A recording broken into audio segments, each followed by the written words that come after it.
Assalamualaikum warahmatullahi wabarakatuh. Selamat datang kembali di acara Pembahasan AKM oleh saya Arisniati SBD dari SD Negeri Kaliangrik 1, Kabupaten Magelang. Pelaksanaan asesmen nasional dilatar belakangi dari hasil PISA yang menunjukkan bahwa kemampuan belajar siswa dasar dan menengah masih sangat rendah dilihat dari literasi, sains, dan matematika.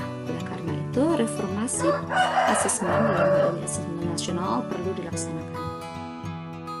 Asesmen nasional dilaksanakan bukan untuk mengukur hasil belajar individu siswa, tetapi digunakan untuk menggali tindak lanjut pembelajaran dan kompetensi siswa sehingga berimbas pada peningkatan mutu pendidikan. Asesmen nasional tidak hanya untuk memotret hasil belajar kognitif siswa sebagaimana dalam ujian nasional, tapi juga untuk memotret hasil belajar sosial emosional. Sebagai tuntutan kecakapan abad 21, profil pelajar Pancasila juga menjadi rujukan pencapaian karakter bagi seluruh siswa. Adapun untuk karakter pelajar siswa Pancasila meliputi beriman dan bertakwa kepada Tuhan Yang Maha Esa serta berakhlak mulia, berkebinekaan global, mandiri, bernalar kritis, kreatif, dan gotong royong. Untuk mencapai hal tersebut, maka asesmen nasional dilakukan melalui 3 teknik, yaitu asesmen kompetensi minimal atau AKM, survei karakter, dan survei lingkungan belajar.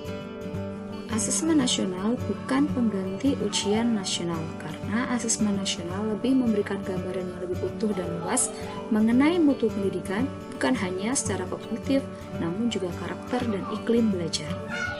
Asesmen nasional berbeda dengan ujian nasional. Adapun pembandingnya bisa dilihat dari tujuan pelaksanaan, jenjang penilaian, level siswa, subjek siswa, model soal, sasaran penilaian, dan metode penilaiannya. Teknik pelaksanaan asesmen nasional melalui 3, yaitu asesmen kompetensi minimal, survei karakter, dan survei lingkungan belajar. Untuk AKM dilaksanakan melalui literasi membaca dan numerasi. Untuk pelaksanaan itu dilaksanakan berbasis komputer dan bersifat adaptif. Untuk pesertanya dilakukan oleh seluruh satuan pendidikan. Untuk SD itu dilaksanakan oleh kelas 5, untuk SMP kelas 8, dan untuk SMA kelas 12. Selain itu, pelaksanaan asesmen nasional juga dilakukan oleh guru dan kepala sekolah. Untuk pesertanya, tidak seluruh peserta mengikuti, tetapi dipilih secara sampel atau acak.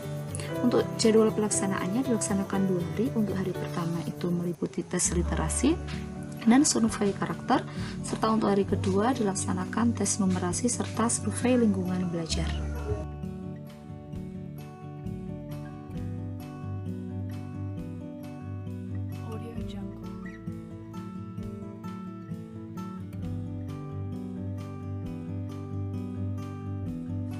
Untuk literasi membaca, kontennya terdiri dari 2, yaitu teks informasi dan teks fiksi.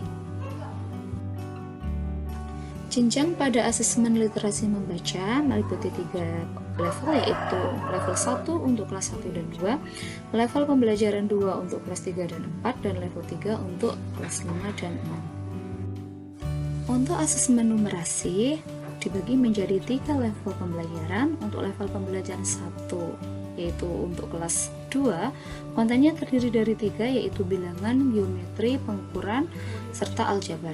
Untuk level pembelajaran 2, yaitu untuk kelas 4, terdiri dari 4 konten, yaitu bilangan, geometri, pengukuran, aljabar, dan data serta ketidakpastian. Begitupun untuk kelas 6 atau level pembelajaran 3 sama dengan level pembelajaran 2 di kelas 4. Setelah melaksanakan asesmen nasional melalui AKM, akan ada tindak lanjut berupa laporan hasil asesmen. Untuk laporan hasil asesmen itu meliputi 4 kategori. Yang pertama perlu intervensi khusus, yang kedua dasar, yang ketiga cakap, dan yang keempat mahir. Laporan hasil kompetensi AKM akan didapatkan bahwa tidak semua siswa akan mencapai level mahir dalam waktu yang bersamaan. Oleh karena itu, pelaporan hasil AKM dapat dimanfaatkan guru untuk menyusun strategi pembelajaran yang efektif dan berkualitas sesuai tingkat kompetensi siswa di kelasnya. Demikian acara pembahasan AKM bersaya. Terima kasih, kurang lebihnya mohon maaf. Wassalamualaikum warahmatullahi wabarakatuh.